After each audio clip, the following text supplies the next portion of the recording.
Hello, this is Samprada from Pearls of Wisdom. In this channel, we continue to feature gracious greats who have made a unique difference to the world and the society by their skills and contribution. In this feature or the episode 2 of Gracious Greats, we have with us the celebrity portrait artist Professor Hemant Bhavsar, who took his passion for painting at the age of 16, a rich inheritance from his father, Mr. B.K. Bhavsar, who had inborn quality as an artist. We welcome you to our studio, Professor Bhavsar, a portrait artist with par excellence.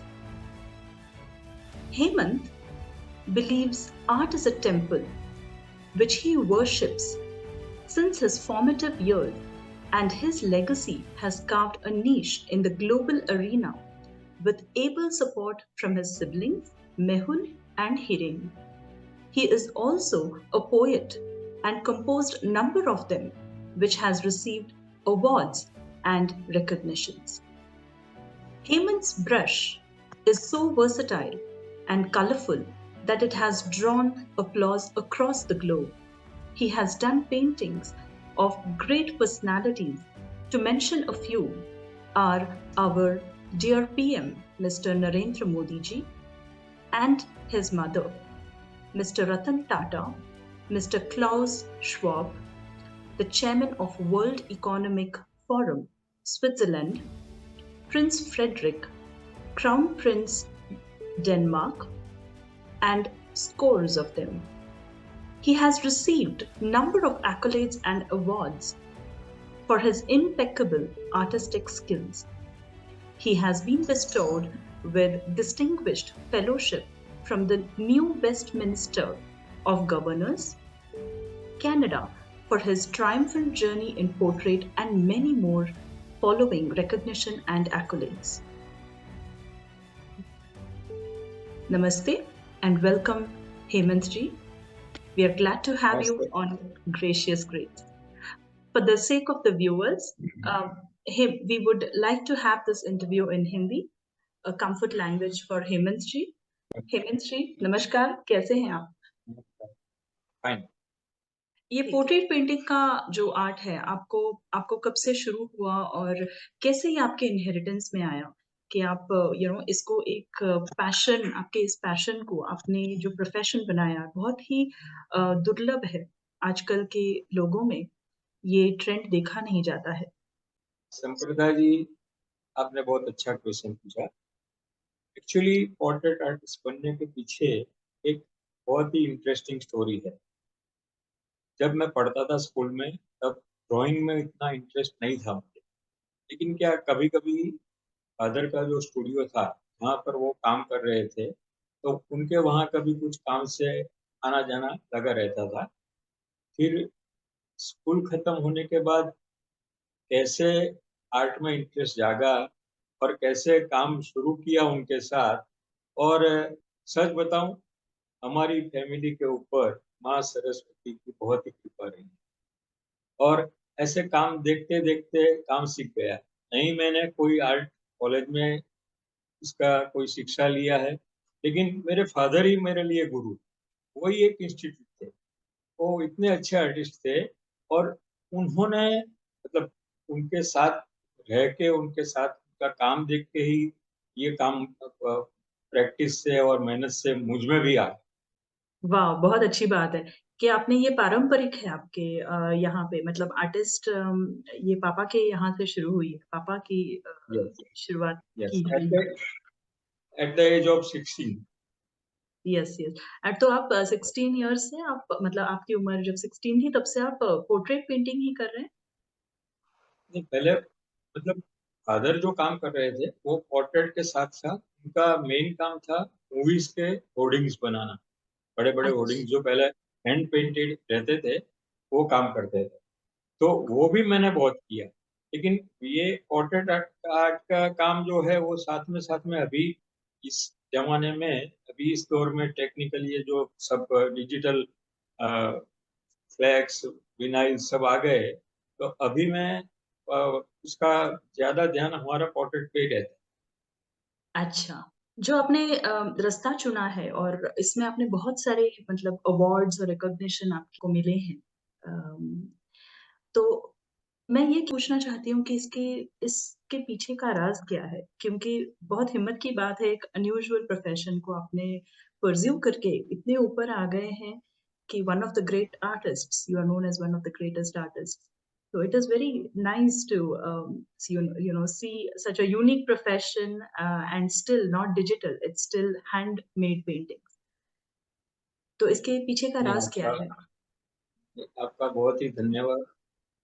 ये क्या है, मैंने मेरी जो biography है उसमें मैंने लिखा है कि हमारा काम है जो, वो हमारे लिए काम नहीं है, एक पूजा है। और ये इतने सालों की कांस्टेंट हमारी जो मेहनत है, वो एक रियाज या एक पूजा से कम नहीं है। तो इसी का फल मिल रहा है हमको, और मैं इतना खुश नसीब हूँ। मैंने जो काम करके दिया है, not even in India only, but मेरे जो इंडिया के बाहर भी जो पेंटिंग्स जाते हैं, वो लोग, उन्होंने सब ने बहुत सराहा है। और मेरा काम उनको इतना अच्छा लगता है कि अभी मेरा काम ही बोलता है, मुझे कुछ बोलने की जरूरत नहीं।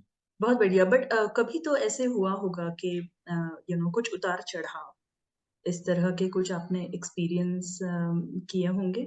जैसे कि हम पैशन तो हमारा है, हम प्रोफ़ेशन उसे बना लेते हैं। फिर कई बार we don't get enough opportunities. तो उस वक़्त ऐसे कोई सिचुएशंस आपकी ज़िंदगी में हुए और आपने कैसे हैंडल किए इन्हें? वो बात आपने सही बोली। उतार चढ़ाव तो जिंदगी के दो पहलू है, आते जाते रहते हैं। जब हमारा मेन काम था मूवी होर्डिंग्स बनाना, लेकिन एकदम से जो डिजिटल युग आ गया, तो उसमें सब प्रिंटेड बैनर्स बनने लगे। हमारा जो काम था वो एकदम बंद हो गया। अब क्या था, हमारे हाथ में आर्ट था, लेकिन काम नहीं था जो हम कर रहे थे। तो फिर कन्वर्ट किया हमने लाइन, और मैंने देखा कि पोर्ट्रेट्स जो, जिनको उसकी समझ है, उन लोगों को पता नहीं है कि ऐसे लाइव पोर्ट्रेट्स पेंटिंग्स कहाँ बनते हैं।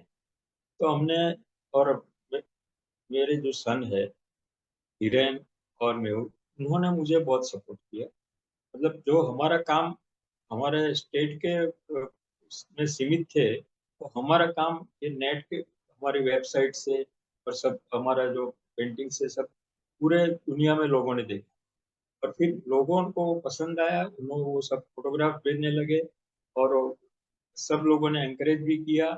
और ये इतना मैं बोल सकता हूँ फक्र से कि जो बड़े कॉरपोरेट हाउसेस है, उन लोगों ने भी मेरा काम बहुत पसंद किया। सबने काम भी देना शुरू किया। अभी क्या है कि शायद ही कोई कंट्री होगा जहाँ मेरे पेंटिंग्स नहीं गए होंगे। अरे वाह! ये तो बहुत ही बढ़िया चीज़ है। ये आप हम बोल सकते हैं कि परसेवियर आपने किया, उतार-चढ़ाव भले ही रहे। तो आप ये कह रहे हैं कि आपने मतलब कि डिजिटल वेबसाइट्स द्वारा के इस कला को आपने प्रदर्शित किया और फिर वहाँ से मतलब कि आगे बढ़ा। अरे वाह! आपके कौन से काम को, पेंटिंग को जो है आपकी फ़ेवरेट है? आपने ये बहुत मुश्किल सवाल किया। अच्छा, एक्चुअली जितने भी पोर्ट्रेट्स हम बनाते हैं, वो हमको तो जब तक उस पोर्ट्रेट से संतोष नहीं मिलता, तब तक उसमें काम करते हैं। लेकिन जब, मतलब प्रोफेशनल होने के कारण, वो उसका जो, ये जो पेमेंट्स और सब कर देते हैं, लेकिन वो उसके अलावा, वो जो उनके दिल से जो खुशी निकलती है, और उसके कई सारे letters of appreciations, phone calls, certificates, कुछ गिफ्ट्स, ये वो सब जब मिलता है ना, तो उसमें ज्यादा खुशी मिलती है।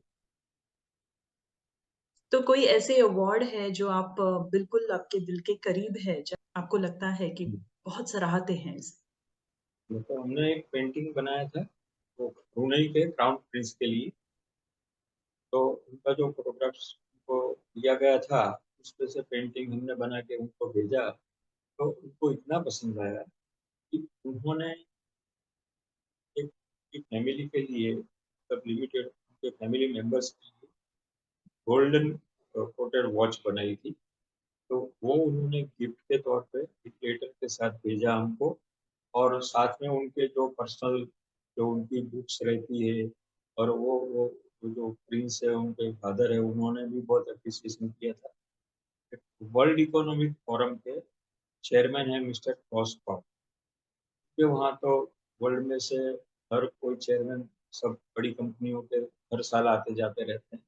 तो उनके खुद के पोर्ट्रेट्स उन्होंने बनवाए थे। तो वो जितने भी वर्ल्ड से लोग जाते हैं वो उनकी ऑफिस में देखते हैं, और वो बहुत अप्रिशिएट करते हैं।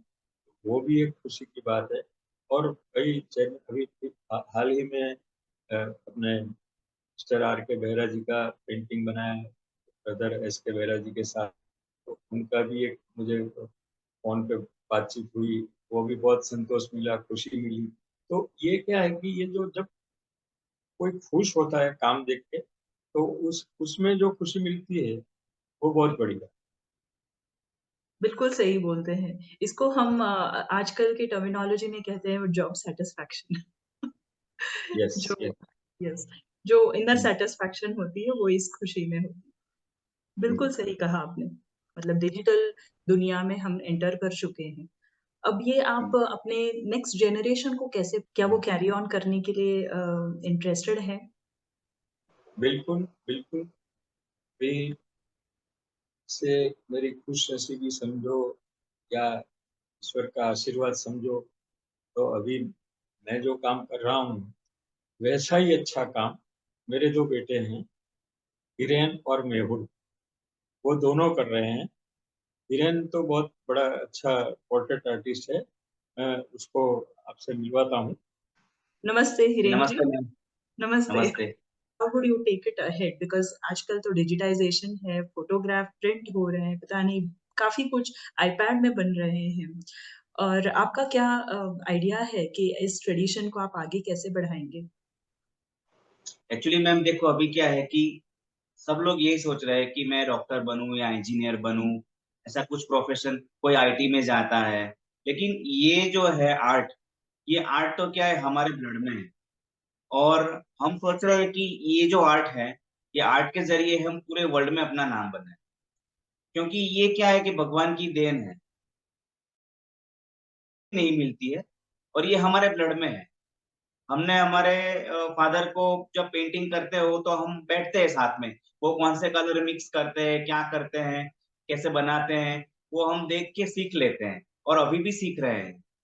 एक्चुअली एक बात मैं कहना चाहती हूँ, आई ऑल्सो हाँ, मैं बहुत एप्रिशिएट करती हूँ आर्ट को इन एवरी फॉर्म, लाइक चाहे वो इन 2D आर्ट हो, 3D आर्ट हो या फिर डांस फॉर्म, एनी आर्ट। हाँ, मेरा ये कहना है कि जो चीज़ में हमारी हाथों से जो बनती है, उसमें जो सोल हाँ, होता है, वो आपको फ़ोटोग्राफ में नहीं मिलता। आप भले फ़ोटोग्राफ हम कुछ लोग हम गुमा देते हैं या मतलब कहीं खो जाता है या तो फिर इतना तकलीफ़ नहीं होता है, जितना एक अगर आपकी पोर्ट्रेट जो हाथ से बनी हो, उसको हम बहुत सँभाल के रखते हैं। ये जो पोर्ट्रेट्स जो बनता है, उसमें वो जो काम होता है, उसमें एक्सप्रेशंस जो मिलते हैं, वो फ़ोटोग्राफ में नहीं मिलते। जो बिल्कुल लाइवनेस सही बोलते हैं आप। पोर्ट्रेट्स में मिलती है, वो फ़ोटोग्राफ में नहीं मिलती। क्योंकि हाँ, उसमें हम हमारे हमारे काम करते समय उसमें सब भाव लगा देते हैं।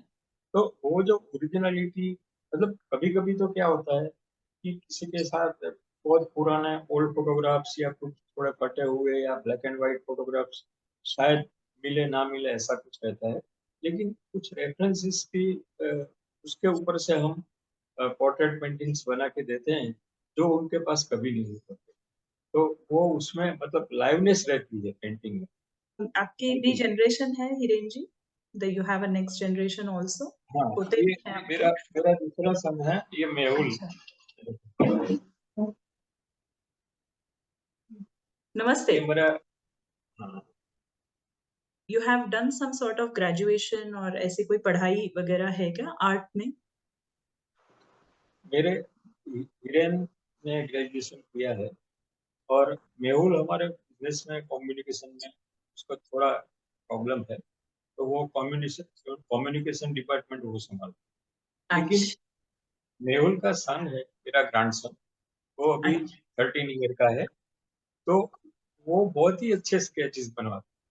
तो अभी उसने रतन टाटा जी का स्केच बना के भेजा था, वेरी उन्होंने देखा था, तो वो उसकी फेसबुक में, और तो उन्होंने ये स्केच मंगवाया और इतना अप्रिशिएट किया। अभी गौतम अदानी जी ने उनका स्केच बनाया था, तो वो भी देखा था, तो उसको उनके ऑफिस में बुला के ऑनर किया, अप्रिशिएट किया, बहुत बहुत अच्छी तरह से उसको बुलाया।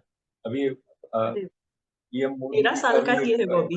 वो 13 इयर्स का है, वेरी लेकिन नाइस। वो हाँ, तो ये क्या माहौल रहता है आर्ट का, तो और मेहनत, मेन चीज क्या है कि मैं तो शुरू से मानता हूँ कि कामयाबी तभी मिलेगी जब तुम काबिल बनो, और काबिल तभी बनोगे जब मेहनत करो। बिल्कुल ये क्या है, जैसे कैसा भी बड़ा गीतकार हो या संगीतकार हो, उसको भी रेगुलर रियाज की जरूरत रहती है। ऐसे ये काम भी ऐसा ही है। आप अच्छे आर्टिस्ट हो, लेकिन आप अगर मेहनत से आप पीछे नहीं जा सकते, वही सबसे बढ़िया चीज। बिल्कुल सही कहा। आपकी एडवाइस क्या है अभी जो नेक्स्ट जनरेशन है, like in the world there are so many people जो बिल्कुल यूनिक प्रोफेशंस, उनके आजकल के लोगों में भी काफी चाह है कि कुछ अलग करें। उनके लिए आप क्या एडवाइस देते हैं कि हम कुछ यूनिक करें और हम क्या आगे बढ़ सकते हैं, उसकी कुछ प्रेरणा उनके लिए? देखो, सबसे पहली बात तो ये है कि हमारे इंडिया, आर्ट और कल्चर, आर्ट और कल्चर जितना इंडिया में है, दुनिया में किसी देश में नहीं। और ये दोनों चीजें ही इंडिया का नाम बनाती हैं। अभी हमारे पेंटिंग्स जो इंडिया के बाहर जाते हैं, और बाहर के लोग जब अप्रिशिएट करते हैं, एक आर्टिस्ट होने की वजह से नहीं, लेकिन एक इंडियन होने की वजह से हमको बहुत ही गर्व महसूस होता है, क्योंकि ये हमारा हमारा कल्चर बाहर जाता है, हमारी आर्ट बाहर जाती है। तो मतलब अपने देश का जो कल्चर है, कोई भी फील्ड हो, चाहे पेंटिंग्स हो, म्यूजिक हो या स्पोर्ट्स हो, लेकिन यहाँ का जो कल्चर है, उसको जब दुनिया में नाम मिलता है, तो उससे बड़ी बात कोई नहीं। राइट। मैं ट्रेनर हूँ, तो मेरी ट्रेनिंग में लोग जो सीखने आते हैं और जो उनका पैशन है, बहुत ही अलग है। पर वो लोग कहते हैं कि हमारे मतलब यही ट्रेंड है दुनिया का, तो इसलिए हम इंजीनियर बन गए या डॉक्टर बन गए, इस तरह कहते हैं। तो उनके लिए कोई आप प्रेरणा के रूप में कुछ बोल सकते हैं क्या? नहीं नहीं, वो वो इंजीनियर डॉक्टर कुछ भी बने, वो बहुत ही अच्छी बात है, उसमें भी उनकी बहुत ही मेहनत रहती है। लेकिन मैं इतना बताना चाहूँगा कि जो भी फील्ड में जाओ, लेकिन उसमें ऑनेस्टी और हार्ड वर्क उतना ही रखो, जिससे उनका भी नाम रोशन हो और देश का भी नाम रोशन। Very nice advice. बहुत ही खुशी हुई आपसे बात करके, आप जैसे आर्टिस्ट से। Thank you very much. Thank thank you thank all. आपके